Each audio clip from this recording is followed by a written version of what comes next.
Hello everyone, this is CA Isha Agarwal and today we are going to discuss the most important video for the whole channel. आप जिसकी वजह से other videos भी देख रहे हो so that to ensure an exemption in your subject audit for CA intermediate for the new syllabus.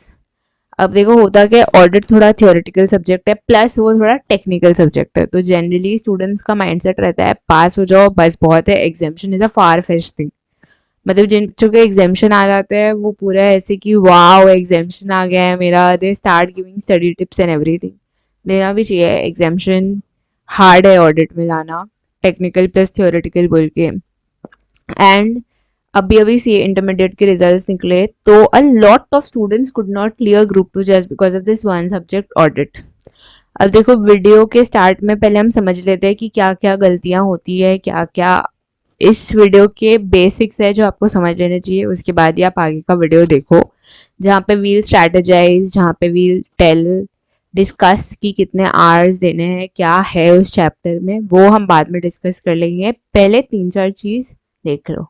सबसे पहला चीज देर is know thing called ABC analysis.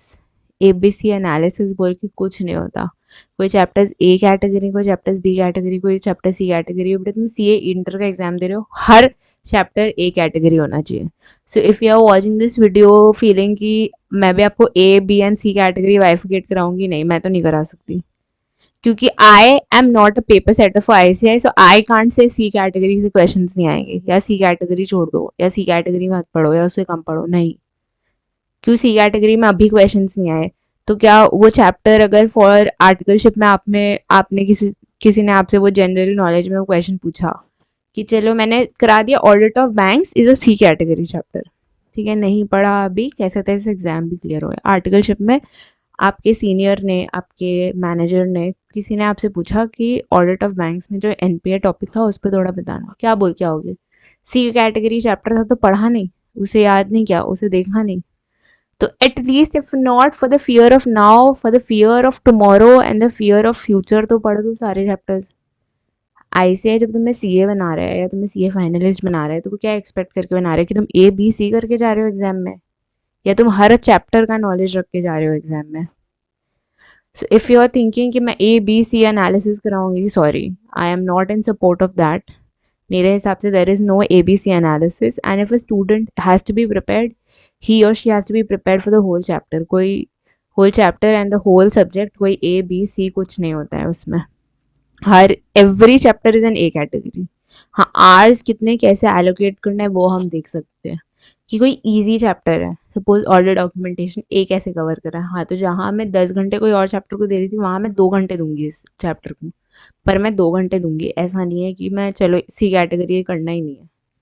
So that is one shortcut जो स्टूडेंट यूज करते हैं उसका रिजल्ट भी बहुतों को मिलता है so I don't want to comment on that but A B C analysis बोल के मेरे माइंड में कुछ भी नहीं है तो आई तो don't recommend ABC analysis. Next next जो मिथ है ऑडिट का 1.5 डे में कवरेज नहीं होता कितना भी पढ़ लो वो 1.5 डे बिफोर एग्जाम में नहीं होता it is all and all a myth. हम लास्ट में इसी वीडियो में डिस्कस करेंगे कि आप 1.5 डे में भी अपने सारे चैप्टर्स कैसे कवर कर सकते हैं तो that is a total possible thing. तो ऐसा नहीं है कि चलो यार कितना ही पढ़ लो अभी 1.5 डे में तो कवर होना ही नहीं है मैं ऑडिट का पेपर अच्छे से नहीं दे पाता हूँ क्योंकि मैं 1.5 डे में कवर नहीं कर सकता ऐसा कुछ भी नहीं है। With the right strategy and the right amount of time आप वो भी कवर कर पाते हो। तो वो एक जहन से निकाल दो बात कि 1.5 डे कवरेज नहीं होता बिल्कुल होता है आपको right strategy and right timing की ज़रूरत है ठीक है। There is no end no shortcut to hard work. अब आपको अगर कोई टीचर बोल रहा है कि यार नोट्स लिखो क्वेश्चन आंसर्स करो ये वर्ड्स हाईलाइट करो इसे बार बार याद करो आप सोचते हो यार क्या इतना करना छोड़ो ना यार जो याद हो रहा है होने दो उसके बाद में देख लेंगे। There is no such shortcut and not just for this subject not just for this subject for the whole CA course without hard work you can not become a chartered accountant. तो hard work बहुत ज़्यादा ज़रूरी है। तो अगर suppose आप class में notes लिख रहे हो या फिर आपको पता है ऑडिट में कीवर्ड्स का थोड़ा ज़्यादा रेलेवेंस है, तो आप कीवर्ड्स हाईलाइट कर रहे हो, तो बेटा ध्यान करो कि वो कीवर्ड्स आप फिर लिख रहे हो। आप कीवर्ड्स वो वापस वापस वापस वापस लिखते जा रहे हो। ऐसा नहीं है कि यार चलो कीवर्ड्स हाँ बाद में लिख लेंगे, बाद में कर लेंगे, अभी एक बार अपने लैंग्वेज में याद कर लेते हैं, ऐसा कुछ भी नहीं होता है। If you delay your work now, you will find the results on the result day ultimately.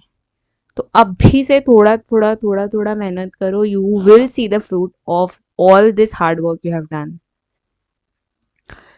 Hard work लगेगा ऑडिट में। आप सोचोगे कि यार छोड़ देते हैं, कब कल कर लेंगे, कीवर्ड छोड़ देते हैं, अपने वर्ड्स में याद कर लेते हैं। अपने वर्ड्स में लिखना गलत नहीं है, बट कीवर्ड्स तो आपको याद करने पड़ेंगे।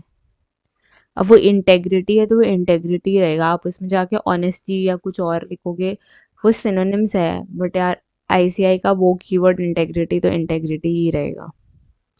तो ये सब चीज़ें थोड़ी सी ध्यान रखने की है। And lastly, what I recommend to everyone for audit is write and practice। लिखने से आपका रिटेंशन पावर अगर 0 था तो वो सही में जाके 50 तो होता ही है। आप कैसे करोगे अब इसमें राइटिंग? सपोज मैंने ऐसे 200 किया, ऐसे 200 किया, उसमें मैंने सपोज पढ़ लिया कि प्रोफेशनल स्केप्टिसिज्म क्या होता है। तो क्या मुझे पूरा प्रोफेशनल स्केप्टिसिज्म जो मैंने पढ़ा है वापस उतारना है? नहीं। मैंने सिर्फ स्क्रिबल कर करके कर लिया कि हाँ Q&A माइंड होना चाहिए, उससे ज़्यादा अलर्ट होना चाहिए, उसे सब देखना चाहिए, बस दैट्स इट।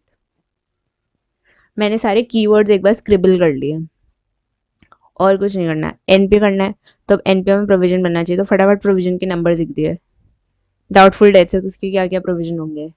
ड्राइंग पावर है तो उसमें क्या क्या चेक करना है, फटाफट आप बस स्क्रिबल करके कीवर्ड्स लिख रहे हो, तो क्या होगा, आपका रिटेंशन पावर बहुत अच्छा होगा, क्योंकि आपने उसे याद भी किया, आपने उसे लिखा भी है। सो आपका क्या हो रहा है, 2 बार वो रिवीजन उसी समय हो जा रहा है जब आप लर्न कर रहे हो। So always and always when you are preparing audit, keep a plain notebook या कोई भी पेपर रखो जहाँ पे आप फटाफट स्क्रिबल करते जा रहे हो। और वो बातें कि मैम टाइम नहीं है, करना नहीं है, तो मैंने तो थर्ड पॉइंट पे समझा दिया, there is no shortcut to hard work. आप अभी अपना 15-20 मिनट उस स्क्रिबल पे नहीं निकाल सकते तो फिर no one can help you. आज का 15 minutes will help you in each of the minute just the day before your exam. अभी से वो 4 बार रिवाइज रहेगा, एग्जाम में आप देखना खटाखट खटाखट रिविजन हो रही है। बट अभी वो लिखने का आलस कि लिखा ही नहीं जा रहा, बाद में देख लेंगे, बाद में कर लेंगे, will ultimately dwell you on the day before your exams. यार उस दिन काम कर लेता, उस दिन पढ़ लेता। सो आलस मत दिखाओ। Make sure that you inculcate writing in your daily practice. ठीक है, तो ये 4 पॉइंट्स है जो मेरे तरफ से should be the basics of any subject preparation. ये सब आपको पता होनी चाहिए। अब हम डिस्कस करेंगे कि हम ऑडिट के न्यू सिलेबस के हिसाब से कितना आवर्स देंगे, किस दिन कितना दिन देंगे, कब कब देंगे, वो सब अभी हम डिस्कस करेंगे। बट ये 4 चीज़ एकदम माथे में बैठा लो। इस 4 चीज़ के बगैर कितना भी स्ट्रैटेजी वीडियो सुन लो, कितने भी समझ लो कि क्या क्या कितने आवर्स स्पेंड करना है, बट अगर आप ये 4 चीज़ नहीं फॉलो कर रहे तो आप कोई भी प्लान अल्टीमेटली फॉलो नहीं कर पाएंगे। तो सबसे पहले जो अपना आता है वो चैप्टर है nature scope and objective of audit. तो देखो, nature scope and objective of audit में बेसिकली और इंट्रोड्यूस टू ऑडिटिंग और एकदम बेसिक्स ऑफ ऑडिट है, और सिर्फ एक ऐसे कवरेज है इसमें, ऐसे 200। तो इसमें आपको एकदम टाइम नहीं लगना चाहिए, फटाफट हो जाएगा ये चैप्टर। मतलब बहुत बेसिक्स है, इसमें कोई टेक्निकल लैंग्वेज टेक्निकल वर्ड्स कुछ भी नहीं है ऐसा। तो ये चैप्टर बड़ा ही जल्दी हो जाएगा। So I have given it 4 hours. 4 घंटे जब आप फर्स्ट डिवीजन में बैठ रहे हो बहुत है। अगर आपने क्लासेस कर रखी हैं या पहले एक बार खुद से पढ़ रखा है, तो जब आप इसको रिवीजन और लर्निंग कर रहे हो तो फर्स्ट डिवीजन में 4 घंटे बहुत है इस चैप्टर के लिए। अगर आप इसे लर्न भी कर रहे हो उसमें, तो वो 4 घंटे आर इनफ, उससे ज़्यादा आपको इस चैप्टर में नहीं लगेंगे, क्योंकि लैंग्वेज बहुत ईजी है, याद करने को कुछ टेक्निकल उतना वर्ड्स है नहीं, एंड मेन आपका इंट्रोडक्शन टू अकाउंटिंग है, तो उतना आपको इस चैप्टर में टाइम लगेगा नहीं। नेक्स्ट है अपना audit strategy, audit planning and audit program. इसको मैंने दिया 8 घंटे। अब देखो, अब बहुत जन बोलेंगे यार 8 घंटे का चैप्टर नहीं है, 8 घंटे नहीं लगते, बट है क्या, ऐसे 300 है। आप पहली बार ऑडिट प्लान स्ट्रैटेजी पढ़ रहे हो, वर्ड थोड़े टेक्निकल हो सकते हैं, समझना थोड़ा डिफिकल्ट हो सकता है, इसीलिए मैंने 8 घंटे दिए कि आराम से समझ के एक बार में अच्छे से लर्न करो। इंस्टेड अभी फटाफट फटाफट इन हरी करोगे एंड बाद में सब भूल जाओगे, तो इससे बेटर इस चैप्टर को टाइम दो, 8 आवर्स दो, अंडरस्टैंड करो क्या है नहीं है, कैसे ऑडिट प्लान डेवलप्ड होता है, कैसे ऑडिट स्ट्रैटेजी डेवलप होती है, कैसे ऑडिट प्रोग्राम डेवलप होता है, कौन सा पहले डेवलप होता है, कौन सा बाद में डेवलप होता है, what is the sequence, everything. क्योंकि क्या होता है ना, इन चैप्टर से जनरली वो केस स्टडी बेस्ड क्वेश्चन पूछ लेते हैं, एंड बच्चा क्या करता है, वो सिर्फ वर्ड्स लर्न करके जाएगा, हाँ ऑडिट प्लान बनाना है, ये करना है, ये करना है, तो ये करना है, उसे आगे मतलब ही नहीं है कि इसका एप्लीकेशन बेस्ड कहाँ है। तो इसीलिए मैं बोल रही हूँ, इसे चैप्टर को समझ के और याद करके जाना। सिर्फ याद कर लोगे कि हाँ अंडरस्टैंडिंग द ऑडिट प्लान, ये पॉइंट ध्यान में रखने हैं। नहीं, जब वो केस स्टडी पूछेगा तब आप भूल जाओगे। क्यों? क्योंकि आपने तो सिर्फ ब्रॉड टॉपिक याद करके रखा है, अंडरस्टैंडिंग द ऑडिट प्लान में ये करना है। तो इसीलिए इस चैप्टर को ध्यान से समझ के लर्न करना, तो give it a good 8 hours. अब नेक्स्ट है आपका risk assessment and internal control. अब देखो, risk assessment and internal control में इस बार आपके इस न्यू सिलेबस में दो चेंजेस है। एक ऐसे 320 जो आपका पहले audit strategy, audit planning and audit programme में हुआ करता था, ऐसे 320 ऑन मटेरियलिटी, वो आपका इस चैप्टर में आ गया है। और डिजिटल ऑडिट, जो ऑडिट इन ऑटोमेटेड एनवायरनमेंट होता था, वो इस चैप्टर में आ गया है। And for syllabus changes you can watch the detailed video, वो मैंने कर रखा है उसमें कि आपका ओल्ड से न्यू स्कीम में क्या ट्रांजिशन है, क्या एडिशन है, क्या डिलीशन है, तो उस वीडियो में हमने वो डिस्कस किया है।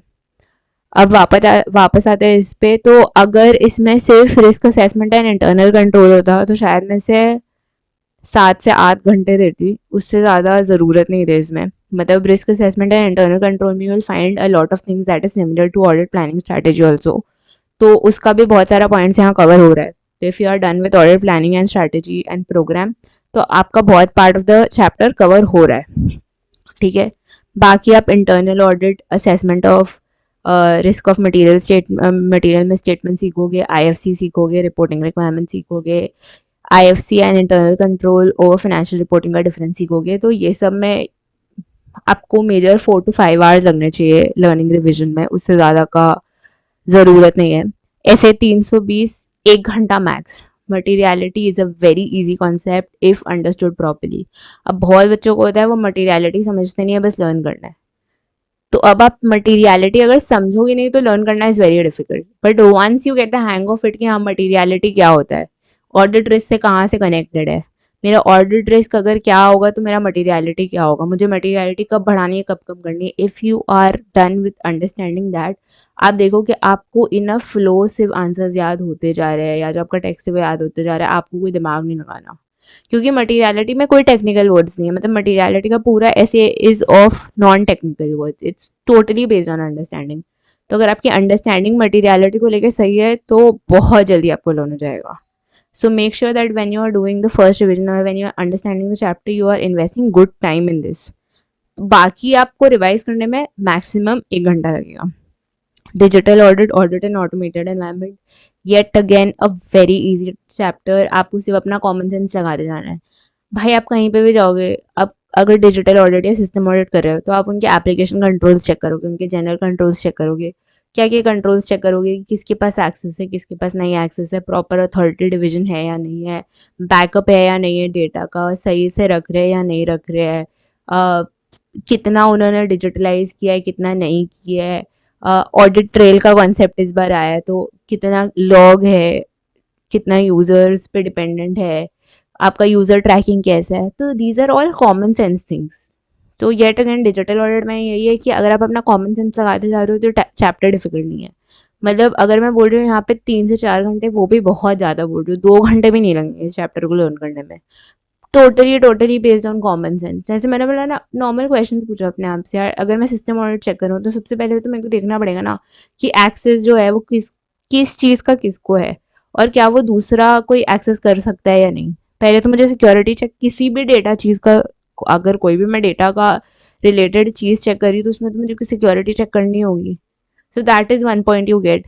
और यार डिजिटल इंडिया के ज़माने में and we as a generation have been totally involve in all this digital things, तो मुझे नहीं लगता digital audit is a bit difficult for you people.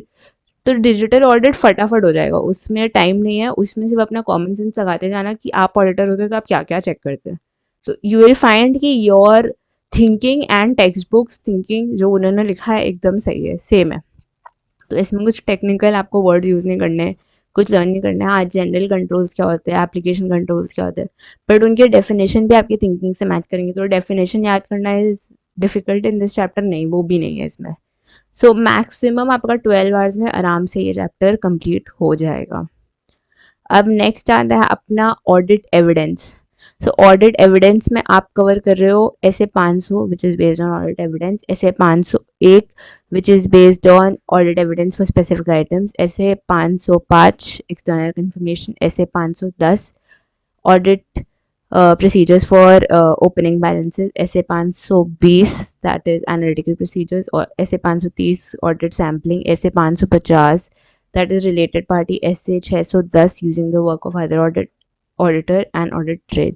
अब इसमें मैंने लिखा है 15 घंटे। अब 15 घंटे में यही हो सकता है कि देखो ऐसे 500, ऐसे 501, ऐसे 505, ऐसे 510, ऐसे 550, ये तो आप 1 2 3 4 5 5 ऐसे तो मैक्सिमम आपके 2.5 घंटे में कंप्लीट हो जाएंगे या 3 घंटे में कंप्लीट हो जाएंगे। मतलब ये 2 पेज के ऐसे है, कुछ भी नहीं है इन ऐसे में।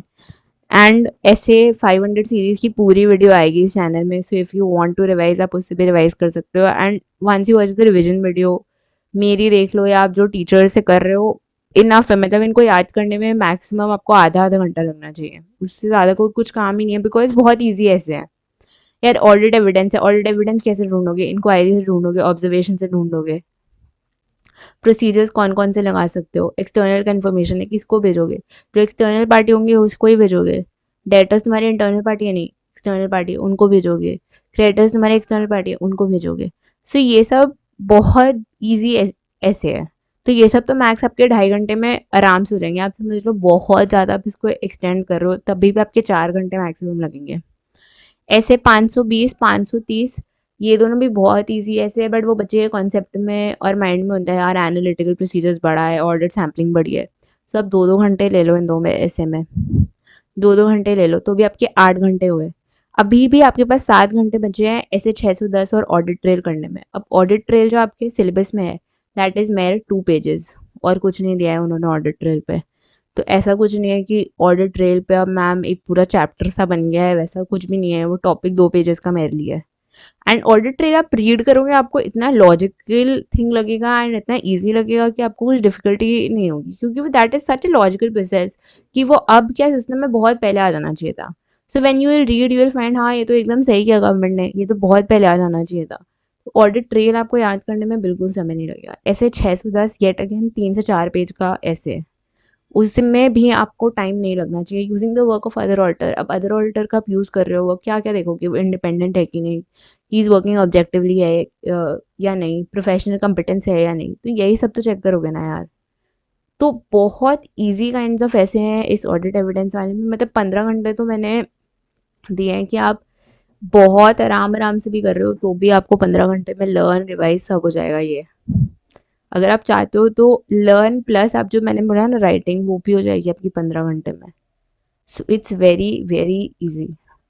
तो ऑडिट एविडेंस के लिए 15 आवर्स मैक्स। एंड बिकॉज ये पूरा ऐसे से भरा हुआ है तो आपको पता ही है कि पूरा आपके पेपर में ऐसे एटलीस्ट 50% ऑफ दिस आपके वेटेज रखता है। मतलब अगर 100 मार्क्स का आपका पेपर है तो एटलीस्ट 50% वेटेज आपके ऐसेज रखते हैं। तो आपको ज़्यादा टाइम भी नहीं लगेगा इनमें करने में एंड प्लस स्कोरिंग भी है। So any which way it's a win win situation. So 15 hours the max you need to spend on this, उससे पहले हो जाए तो बहुत ही बढ़िया है। नेक्स्ट इज आपका audit of items of financial statement. अब इसमें फाइनेंशियल स्टेटमेंट्स के जितने आइटम्स हैं सब पे ऑडिट प्रोसीजर्स दिए हुए हैं, कौन कौन से असर्शंस टेस्ट करने हैं, कौन कौन से असर्शंस के लिए कौन कौन सा ऑडिट प्रोसीजर लगाना है, सब दिया हुआ है। सो ये हो सकता है कि ये चैप्टर थोड़ा लेंदी है, 80 90 पेजेस का है, इसमें मैंने 20 आवर्स दिया है। कि हो सकता है यार मैंने सपोज 10 आइटम किया, पॉसिबल है क्योंकि ऑडिट प्रोसीजर्स बहुत मिलते जुलते भी होते हैं, कॉमन पॉइंट्स भी होते हैं, तो बच्चा कंफ्यूज हो जाता है कि यार ऐसा तो नहीं है, मैंने पहले वाला याद किया, सेकंड वाला याद किया, कंफ्यूजन हो गया, मैंने मिक्स कर दिया। सो that is a sense of doubt every student के मन में आता है, आप कोई अकेले नहीं हो।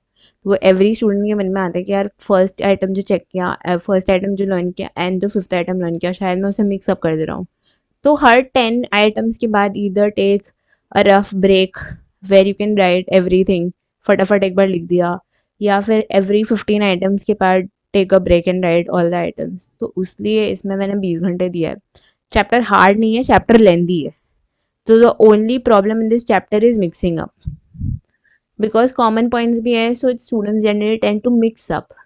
तो वो एक चीज़ है और कुछ नहीं है। चैप्टर ईजी है, प्लस इसमें आप अपने वर्ड्स भी यूज़ कर सकते हो। मतलब इसमें कोई टेक्निकल का कुछ है ही नहीं, इसमें कोई ऐसे नहीं है तो कुछ टेक्निकलिटी या कुछ भी नहीं है, मतलब बहुत ईजी है। तो फिर इसमें आप 20 घंटे बहुत ज़्यादा है, पर हाँ 20 घंटे में आप 15 से 16 घंटे भी ले रहे हो तो आप कुछ गलत नहीं कर रहे, बिकॉज हो सकता है कि हर 5 आइटम्स के बाद यू हैव द अर्ज कि नहीं एक बार लिख देते हैं, मिक्सअप हो रहा है, कंफ्यूजन हो रहा है।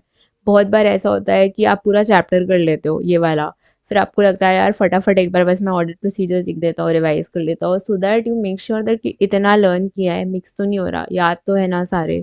So that is a sense of doubt. तो उसकी वजह से मैंने इसमें 20 घंटे दिए कि चलो अगर 16-17 घंटे में भी हो गए तो 1 घंटा टेक इट आउट कि आप सारा एक बार आइटम्स का फटाफट ऑडिट प्रोसीजर्स लिख दे रहे हो, कि वो बाद में कंफ्यूजन नहीं हो। क्योंकि होता क्या है ना, आप बहुत बार दूसरे सब्जेक्ट में शिफ्ट हो जाते हो, फिर भी आपको लगता है यार वो ना उस चैप्टर में बहुत सब कुछ था, मैं मिक्सअप तो नहीं कर रहा, मैं इस सब्जेक्ट के साथ तो मिक्सिंग कर रहा, मैं उस शायद चैप्टर तो नहीं भूल गया।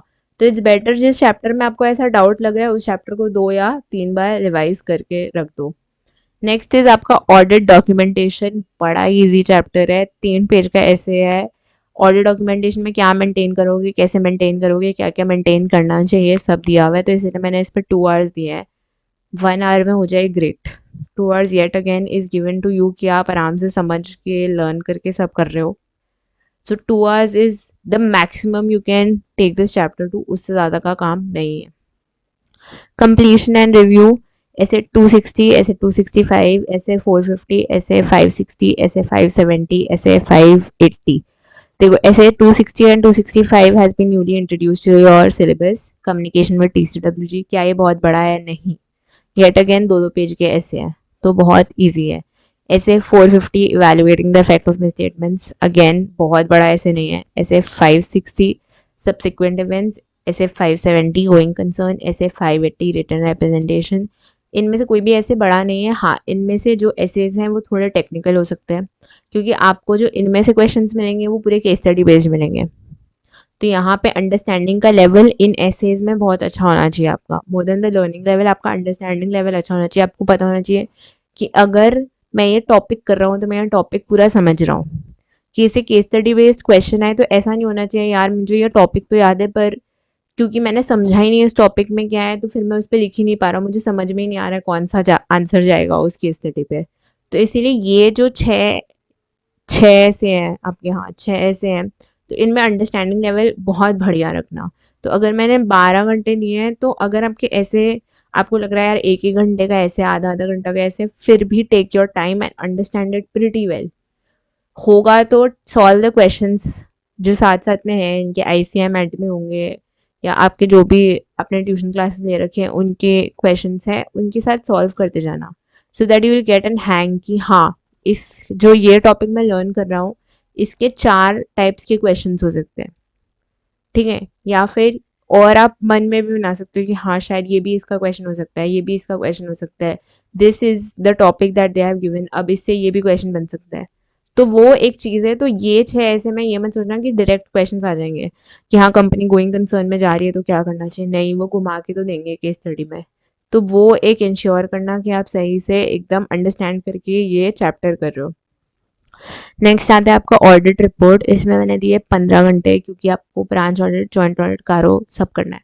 कारो में होगा कि आपको मे बी 4 आवर्स 5 आवर्स लग जाए। ठीक है, तो आपके 5 आवर्स तो कारो ही ले जाएगा। ब्रांच ऑडिट जॉइंट ऑडिट बड़ा नहीं है, टेक्निकल भी नहीं है, तो ईजी है, तो आप समझ लो 2-2.5 घंटे इसमें लग गए। तो आपने 7.5 घंटे यही लगा दिए, बाकी 7.5 घंटे ऑडिट रिपोर्ट के हैं। अब ऑडिट रिपोर्ट थोड़ा इज़ अ टेक्निकल चैप्टर कि ईएमपी कब देना है, ओएमपी कब देना है, कहाँ देना है, प्लेसमेंट कहाँ होती है, बच्चे कंफ्यूज हो जाते हैं, इसीलिए take your time. Plus plus plus audit report लिख के प्रिपेयर करना कि अगर आपको कोई ओपिनियन इशू करने बोल रहा है तो आपके पास आईसीएम में ड्राफ्ट दिए हुए हैं कि मॉडिफाइड ओपिनियन इशू करना है तो कैसा टाइप का ऑडिट रिपोर्ट बनता है, क्वालिफाइड ओपिनियन देना है तो कैसा टाइप का ऑडिट रिपोर्ट बनता है, डिस्क्लेमर ऑफ ओपिनियन देना है तो कैसा टाइप का, क्योंकि इस चैप्टर से बहुत बार क्वेश्चंस आते हैं इन द एग्जाम्स कि draft and audit report, and बच्चे यही गलती करते हैं कि वो सिर्फ टेक्निकल चीज़ों पे रह जाते हैं कि हाँ ओएमपी कब करना है, ईएमपी कब करना है, प्लेसमेंट कहाँ करना है, and when ultimately the question comes from this chapter in exam they fail to do it. तो ये एक बहुत बड़ी मिस्टेक है जो स्टूडेंट्स करते हैं, तो वो मत करना। अगर 7.5 घंटे ले रहे हो तो ऑडिट रिपोर्ट भी प्रैक्टिस करना है इसमें। ऐसे मत करना कि यार मैम मेरा तो ये चैप्टर 12 आवर्स में हो गया था तो बस मैंने सोचा wow 3 hours I have saved, अब मैं दूसरे चैप्टर पे इन्वेस्ट करूँगा। नहीं, 3 घंटे बचे हैं इस चैप्टर के, तो उसमें ऑडिट रिपोर्ट लिखना प्रैक्टिस करो कि once you get that in exams you have a well scoring thing in your hand. Audit report लिखना यार डिफिकल्ट नहीं है, बट क्योंकि बच्चे वो प्रैक्टिस ही नहीं करके जाते तो वो क्वेश्चन अटेम्प्ट ही नहीं होता बच्चों से। So it's better do it revise, do revise and learn it in this revision itself. उसको सेकंड थर्ड एग्जाम के पहले के लिए मत छोड़ना, उसको अभी रिवाइज करके लिख के ख़त्म करो। अब आता है आपका audit of different types of entity as similar to audit of items of financial statement. इन दोनों का नेचर बहुत सेम है, दोनों चैप्टर्स बड़े ही लेंदी है, दोनों चैप्टर में टेक्निकलिटीज़ कुछ नहीं है, इजी बहुत है, आपको प्रैक्टिकल वर्ल्ड से पूरा रिलेट करा देंगे, तो लर्निंग हार्ड नहीं है। बच्चे बस डाउट और कन्फ्यूजन में ये चैप्टर निकाल देते हैं कि शायद मैंने मिक्स तो नहीं कर दिया, शायद ये तो नहीं कर दिया, यार फर्स्ट वाला जो किया था वो याद नहीं है 10 करने के बाद, तो वो एक थोड़ा दिक्कत है। तो 20 घंटे लो, एक एक का अच्छे से प्रिपेयर करो, प्रिपेयर करने के बाद उसको स्क्रिबल करो अपने नोटबुक में कि क्या क्या ऑडिट प्रोसीजर्स आपने पढ़े थे।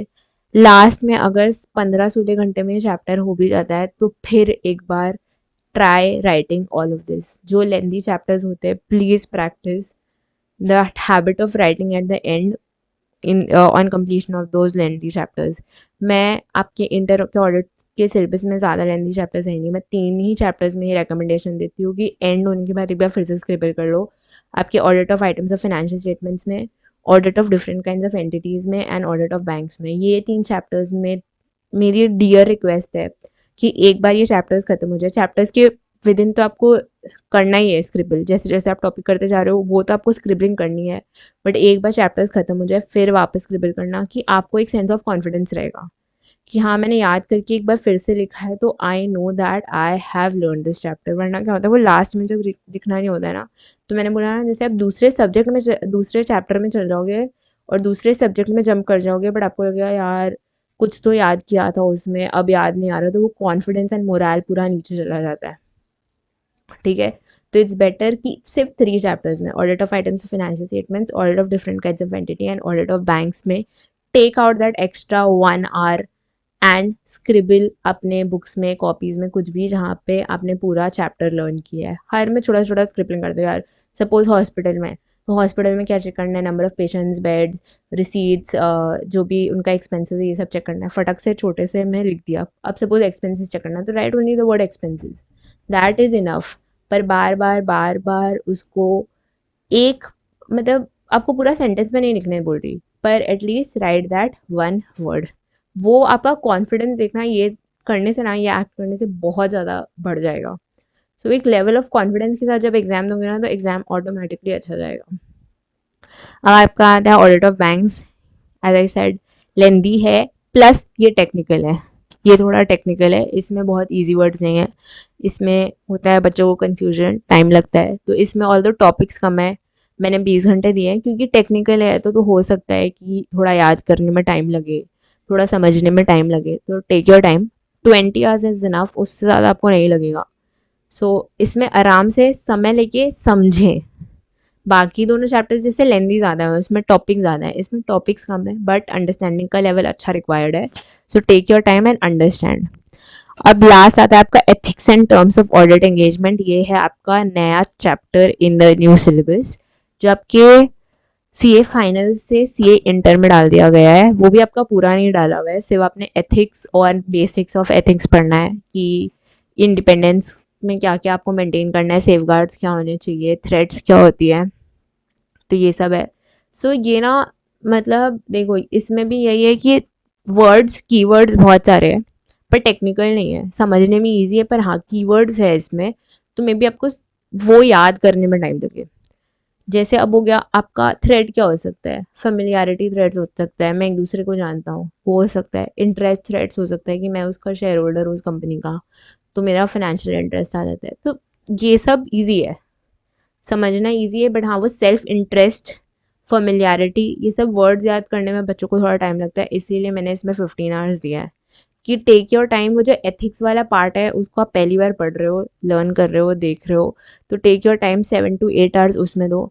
बाकी SQC1 ऐसे 210 ऐसे 220 एक एक पेज का ऐसे है, तो आपको, तो इन ऐसे में एक एक घंटा लगेगा यार, मैक्स टू मैक्स। आप समझो तीनों ऐसे मिला के आपको 5 घंटे लग गए। वो भी मैं हाईएस्ट बोल रही हूँ कि आप एकदम सो के आराम आराम से पढ़ रहे हो, एक एक वर्ड अंडरलाइन करके पढ़ रहे हो, तो आपको 5 घंटे लगेंगे, उससे ज़्यादा नहीं लगेंगे। तो बाकी give that 10 hours to ethics, उसके एक एक चीज़ याद करो, समझो, देखो। ऐसा नहीं है कि अब सपोज इससे मैं ना इंटेग्रिटी, तो इंटेग्रिटी रहेगी, आप उसको ऑनेस्टी लेके आओगे तो उसमें मार्क्स नहीं मिलेगी, मीनिंग सेम है, कीवर्ड इंटेग्रिटी है। तो इस चैप्टर में स्ट्रेस अपॉन दैट कीवर्ड्स ध्यान से करो एंड समझ के एकदम समझो कि हाँ यार, अगर इंडिपेंडेंस से रिलेटेड क्वेश्चन आते हैं तो मेरा आंसर ये होना चाहिए, थ्रेड्स टू इंडिपेंडेंस से क्वेश्चन आते हैं तो मेरा आंसर ये होना चाहिए, तो उस पर ध्यान दो। एंड बार बार, क्योंकि इसमें कीवर्ड्स इन्वॉल्व है, हाईलाइट करते चलो या कहीं लिखते चलो, ठीक है। तो ये तो हो गया जी आपका फर्स्ट रिविजन का प्लान। तो अगर आप सारे आवर्स को सम करोगे तो कुछ निकलेंगे 143 hours, and if you are studying 12 hours a day on your study leave. अब मैम 12 घंटे बहुत ज़्यादा है, तो थर्ड पॉइंट को याद रखते हुए मैंने ये पॉइंट लिखा है कि there is no shortcut to hard work. 3 महीने लास्ट के आपके पास होते हैं जिसमें आप अपना जी जान दे दो, तो दे दो यार जी जान, 12 घंटे पढ़ लो। अभी पढ़ लोगे तो आपको नेक्स्ट 2.5 ईयर्स और 2 ईयर्स सीए फाइनल के, वो 12 घंटे का इन्वेस्टमेंट तो नहीं करना। ऑफिस होगा, स्ट्रगल होगा, ट्यूशन्स तभी भी होंगे, पढ़ना फिर भी होगा, बट वहाँ 12 घंटे तो नहीं पढ़ना होगा। So invest all of what you have had in these 3 months, and इसमें 12 घंटे, 14 घंटे, 16 घंटे, जब तक हो सके तब तक गिव योर 100% एंड स्टडी। तो 143 आवर्स है, एंड आई एम अज्यूमिंग एक एवरेज कोई भी स्टूडेंट 12 घंटा पढ़ रहा है, तो फिर the number of days you spare on audit is 12 days in your first division. तो आपको फर्स्ट डिवीजन में लगेंगे 12 दिन ऑडिट में। हाँ, अब ये 12 दिन में आपकी, हो सकता है कि आप फर्स्ट टाइम लर्न कर रहे हो, रिवाइज कर रहे हो, तो एवरीथिंग इज पॉसिबल, ठीक है। तो आपका फर्स्ट लर्निंग प्लस रिवीजन में आपको 12 दिन लगेंगे ऑडिट में। वंस यू हैव अंडरस्टूड, या आपने कोई भी ट्यूशन क्लासेस लिया है या सेल्फ रीड किए, उसके बाद आपको 12 दिन लगेंगे जिसमें आपका लर्निंग प्लस फर्स्ट रिवीजन हो जाएगा। अब जी सेकेंड रिवीजन, सेकेंड रिवीजन हम रखेंगे 5 days का। 5 दिन आपको फिर से देने हैं ऑडिट में। अब ये 5 दिन आप कब दोगे, अगर आपका एग्जाम नवंबर में है तो मैं अक्टूबर में दे रहा हूँ, मई में है तो मैं अप्रैल में 5 दिन एक्स्ट्रा और दे रही हूँ ऑडिट को। अब इस 5 दिन का बाइफिकेशन कैसे है, इस अपने 2.5 दिन में जितने ऐसे है, जितने ऐसे आपके सिलेबस में, irrespective of the chapters, irrespective of the chapters, जितने ऐसे है सिलेबस में, उसमें 2.5 दिन में उस सबको कवर करना है। तो जैसे ऐसे 320 है आपका रिस्क असेसमेंट एंड कंट्रोल में, बट आपका जब आप ये सेकेंड रिवीजन दे रहे हो तो आप सारे ऐसे कवर कर रहे हो रिस्क असेसमेंट एंड कंट्रोल में से, मैंने ऐसे 320 करना है रिवाइज, ठीक है, समझ में आया। फिर ये हो गया आपका 2.5 दिन का जो भी है। फिर आप कर रहे हो audit of items of financial statements, उसमें आप 7 घंटे में ट्राई करोगे एंड पूरा रिवाइज करोगे। आपको फर्स्ट टाइम में audit of items of financial statements में दिए गए थे कुछ 15 से 20 घंटे, अब आपने उसको पूरा 50% करके 7 आवर्स में रिवाइज करके ख़त्म कर देना है। ऑडिट रिपोर्ट में 6 घंटे दे रही हूँ मैं, 6 घंटे बहुत होने चाहिए। कारों में आप ट्राई करोगे 1.5 घंटे में, 2 घंटे में कार हो गया, या 2.5 घंटे में कार हो गया। बाकी 3.5 घंटों में आपने सारे उसके ऐसे 700, 701, 705 सब रिवाइज करना है, ब्रांच ऑडिट और जॉइंट ऑडिट रिवाइज करना है, प्लस एक बार ड्राफ्ट उस टाइम भी लिख के देखना है। ठीक है, अब आगे आपका audit of different types of entities, इसमें भी आपको 7 आवर्स पूरा 50% कर देना है टाइम और फटाफट रिवाइज करना है। ऑडिट ऑफ बैंक्स में yet I have given 7 hours, first revision में आपने 20 घंटे लगाए थे, अब आपको 7 घंटे लगाने हैं, एकदम फटाफट फरातेदार रिविजन करनी है, क्योंकि आपने 2 महीने पहले ही फर्स्ट रिविजन एंड लर्निंग किया है। So even if you are forgotten things, आप इतना नहीं भूल सकते। देखो यार, फर्स्ट लर्निंग बहुत डिफिकल्ट होती है, आप उसमें पूरा स्टार्टिंग से लर्न कर रहे हो, बट एक बार you have done reading plus we are writing also in our first time, तो हमने 2 बार उसी टाइम रिवाइज प्लस लर्न कर लिया है, तो इस बार आई गेस वो बहुत ईजी होना चाहिए। आपको फिर से कुछ लर्न तो नहीं करना यार, फिर से रिवाइज करना हो सकता है, बहुत बहुत ओके है आप जब चीज़ें भूलते हो, सब भूलते हैं। अगर आपको लगता है यार कोई AIR है या किसी का AIR आने वाला है, उससे तो उसने सब चीज़ें याद रख रखी होगी, सेकंड डिवीजन में तो उसने टाइम ही नहीं लगा होगा, सब याद होगा, नहीं होगा, किसी को नहीं याद होता है। Everyone tends to remember 80% and forgets the 20%, तो ठीक है यार 20% में हम टाइम देंगे, पर 80% रिवाइज करने में जहाँ हमने 20 घंटे दिए थे जिस चैप्टर को, तो मुझे लगता है 80% रिवाइज करने में आपको 5 घंटे में हो जाएगा चाहिए। जो 20% आप भूल चुके हो उसको हम फिर से रीलर्न करेंगे उन 2 घंटों में, रीलर्न एंड री रिवाइज हम करेंगे उन 2 घंटों में। ठीक है, और आपका ethics and terms of audit engagements में आप 5 घंटे दोगे। ठीक है, क्योंकि इसमें जो आपने ऐसे था SQC1 ये सब, वो तो आपने 2.5 दिन में कवर कर लिया, तो बचा क्या आपका एथिक्स का बेसिक्स जो है वो बचा, तो आप उसमें 5 घंटे दे दोगे तो हो जाएगा। अगर ये सब मैं मिला रही हूँ तो ये आपका 5 डेज पे आ रहा है, 5 डेज इंटू 12 आवर्स, 60 आवर्स में आपका सेकेंड रिविजन कवर हो गया है। अब most important thing, 1.5 day revision before exams क्या करें। तो देखो 7 से 10 आप करोगे audit of different types of entity, तो सबसे पहले भी started with 20 hours, second revision में हमने 7 घंटे की, अब थर्ड रिविजन में हम उसका भी 50% करके 3 घंटे में ले आएंगे। 10 से 5 आप सो जाओगे, हाँ मैम इतनी देर सो जाएंगे ऑडिट के एग्जाम के पहले, कम सोगे तो कम दिमाग चलेगा, तो टेक दैट गुड स्लीप। उसके बाद 5 से 7, सुबह 5 से 7 आप करोगे audit of banks, same story, पहला रिवीजन 20 घंटा, सेकेंड रिवीजन 7 घंटे, थर्ड रिवीजन 2 से 2.5 घंटे, तो यहाँ पे मैंने 2 घंटे कर दिए। 7 to 7:30 आप लेंगे एक ब्रेक, जिसमें आपको नहाना धोना खाना पीना जो करना है करो। 7:30 to 10:30 हम फिर से बैठेंगे, तब हम पढ़ेंगे audit of items of financial statements, फिर हम 10:30 से 11 एक ब्रेक लेंगे। मैम आपने बार बार ब्रेक क्यों लिखा है, इसीलिए लिखा है कि लगातार और थ्योरी सब्जेक्ट्स पूरा एकदम एक साथ करते करते करते करते a lot of students tend to get that confusion वाला माइंड तो हो ही जाता है यार कि मिक्सअप हो रहा है, प्लस होता भी नहीं है, थ्योरी थोड़ी डिफिकल्ट होती है साथ में करने में, तो take that optimum break, 5 minute का ब्रेक लो, 10 मिनट का ब्रेक लो, पर ब्रेक्स में करोगे, because it is observe that if you are taking optimum break and then studying, तो आपका इफेक्टिव स्टडी का आवर्स ज़्यादा होता है। सिर्फ वो लॉन्ग आवर्स स्टडी करना इज़ नॉट ज़रूरी, उस लॉन्ग आवर्स में इफेक्टिव स्टडी करना इज़ ज़रूरी, तो take that breaks which are necessary. फिर हम 11 to 1:30 करेंगे ऑडिट रिपोर्ट, और ऑडिट रिपोर्ट के साथ उसी में कर लेंगे हम कारो 2020। 1:30 to 2 करेंगे हम ऑडिट डॉक्यूमेंटेशन, बड़ा ही ईजी चैप्टर है, एक टॉपिक है तो फटाफट हो जाएगा। 2 से 2:30 हम लेंगे अपना लंच ब्रेक, फिर 2:30 से 4 हम कवर करेंगे audit strategy planning and programme. ठीक है, 4 से 5 में हम करेंगे nature objective and scope of audit, because as I said basics of audit है, टाइम नहीं लगेगा, तो फर्स्ट रिविजन में हमने ऑलरेडी इसे 4 घंटे दे दिए थे, सेकेंड रिविजन में भी हमने इसके ऐसे कवर कर लिए थे, तो अब हम थर्ड रिविजन में इसे 1 घंटे देंगे। 5 से 5:15 बजे हम ब्रेक लेंगे, 5:15 से 9 बजे हम करेंगे ऑडिट एविडेंस, बिकॉज इसमें बहुत सारे ऐसे है, तो एसेज में टाइम देना चाहिए हमने एग्जाम के पहले, क्योंकि as I said SAs take 50% of your paper, तो ऐसे पे ज़्यादा ध्यान देंगे, और इस चैप्टर को हम देंगे 3 hours and 45 minutes। ठीक है, फिर 9 से 9:30 हम अपना खाना खाएंगे, 9:30 से 10:30 हम करेंगे कंप्लीशन एंड रिव्यू, जिसमें फिर हम 5 से 6 ऐसे कवर कर रहे हैं। 10:30 बजे हम जाएंगे सोने और 6 बजे तक we'll take that optimum sleep. 6 से 8 हम करेंगे रिस्क असेसमेंट एंड कंट्रोल।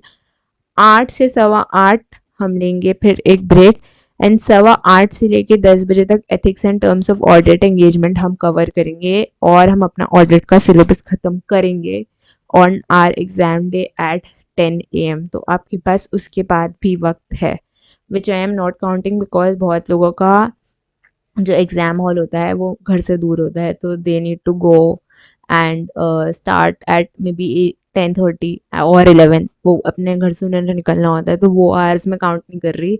तो 10 बजे तक बिल्कुल आप अपना ऑडिट का सिलेबस कंप्लीट कर सकते हो। तो जैसे मैंने कहा था, the first myth that people have 1.5 coverage is not possible, वो मिथ भी मैंने आपको ब्रेक करके बता दिया है कि कैसे आप ये कर सकते हो। अब if you want to have this PDF तो मैं लिंक दे दूंगी डिस्क्रिप्शन बॉक्स में। Apart from that, if you have queries following this plan तो आप चैनल का लिंक दूंगी मैं एंड फिर व्हाट्सएप नंबर दे दूंगी, उस पर आप टेक्स्ट कर सकते हो। Your queries will be responded soon and I hope you follow all this and are able to secure an exemption in audit। and जैसे मैंने कहा था ना, वो बच्चे जिनका एग्जामेशन आता है ऑडिट में, they get start on giving that study tips कि मैंने ऐसे किया वैसे किया। I hope you become that student and make me proud enough that कि ठीक है, ये प्लान से हमें एग्जामेशन मिला इस बार ऑडिट में। Thank you and I hope this helps and I hope you secure a very good score this May 2024 in your audit examinations. Thank you.